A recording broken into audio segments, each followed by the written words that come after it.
જય શ્રી કૃષ્ણ. ઠાકોરજીનો ભાવ કેવો હોય?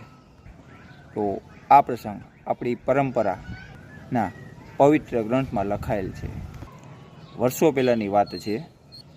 ગિરિરાજ પર્વત પર કુંભનદાસ નામના એક ગરીબ ભક્ત રહેતા હતા.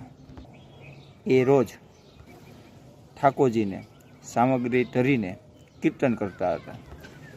એક દિવસની વાત છે. કુંભનદાસજી ઉતાવળમાં ઠાકોરજીને કાચા પાકા રોટલા અને ચટણી ધરીને મંદિરથી બહાર નીકળી ગયા. જ્યારે થોડી વાર પછી જ્યારે તે પાછા આવ્યા ત્યારે એમણે જોયું કે સાક્ષાત ઠાકોરજી હોશે હોશે આ કાચા પાકા રોટલા ખાઈ રહ્યા હતા. આ જોઈને કુંભનદાસજીની આંખમાં આંસુ આવી ગયા અને બોલ્યા કે પ્રભુ, આ કાચા પાકા રોટલા કેમ ખાવ છો?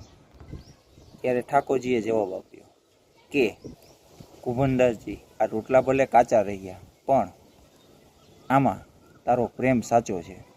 મને તારા સાચા પ્રેમનો સ્વાદ આ બહુ ગમ્યો. સાચે જ ભગવાન ભાવના ભૂખ્યા છે, વૈભવના નહીં. જય શ્રી કૃષ્ણ.